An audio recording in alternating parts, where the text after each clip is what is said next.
Hello बेटा, आज करेंगे हम सामंतवाद के बारे में डिस्कशन करेंगे यहाँ पर, यानी सामंतवाद क्या होता है और सामंतवाद से क्या अभिप्राय हैं। तो चलो शुरू करते हैं बेटा। देखो बेटा, जो सामंतवादी जो व्यवस्था होती है वैसे तो उसमें राजा सर्वोपरि होता था, लेकिन सामंतों के भी बहुत सारे अधिकार होते थे उसमें, यानी सामंत भी एक पावरफुल होता था इसमें सामंतवादी व्यवस्था में।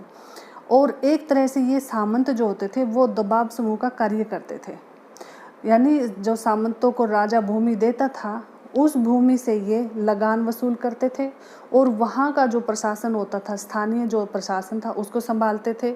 और जब युद्ध पड़ने पर जब राजा को ज़रूरत होती थी सैनिकों की, तो ये सैनिक मुहैया करवाते थे, प्रोवाइड करवाते थे राजा को, ये सामंत थे। यानी ये तीन कार्य करते थे मेन।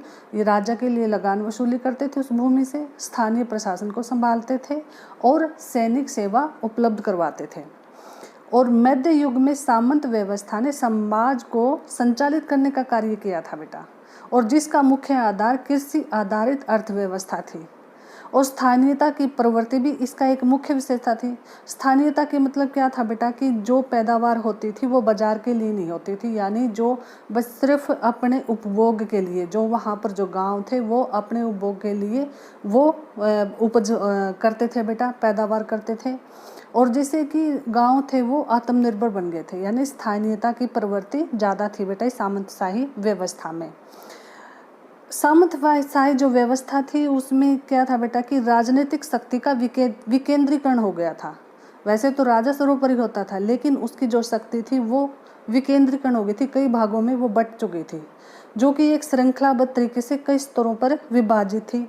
मुख्य जो सामंत होते थे उनके अधीन भी कई उप सामंत होते थे, यानी जो मेन सामंत होते थे उनके जो क्या नाम हेल्प करने के लिए, मदद करने के लिए उन्होंने अपने उप सामंत भी रख लिए थे। और सामंतों के भी कई प्रकार थे, इस प्रकार जैसे पहले सामंत है फिर उप सामंत है। और इससे क्या था कि राजा की जो शक्ति थी वो कमज़ोर होने लग गई थी। कैसे कमज़ोर हुई बेटा, क्योंकि इस जो सामंतवादी जो ढांचा था उसमें विभिन्न जो उप सामंत थे उनकी वृद्धि के कारण भूमि से जो प्राप्त होने वाली आय थी वो अनेक भागों में बिखर जाती थी। दूसरी ओर राजा की स्थिति ऊपर से कमज़ोर हुई और नीचे से जो कृषक की स्थिति कमज़ोर हो बेटा, कि ऊपर से तो राजा कमज़ोर हो गया, नीचे से कृषक कमज़ोर हो गया, यानी किसान कमज़ोर हो गया। और जो बिचौलियों की संख्या थी उसमें वृद्धि होने के कारण अधिक आय उनके हाथों में चलेगी, यानी जो ज़्यादा आय थी वो बिचौलियों के हाथ में रही, राजा के पास कम इनकम गई और किसान के पास भी कम रह गई। तो इससे क्या हुआ कि उन्होंने कृषकों पर कई अन्य कर भी लगा दिए।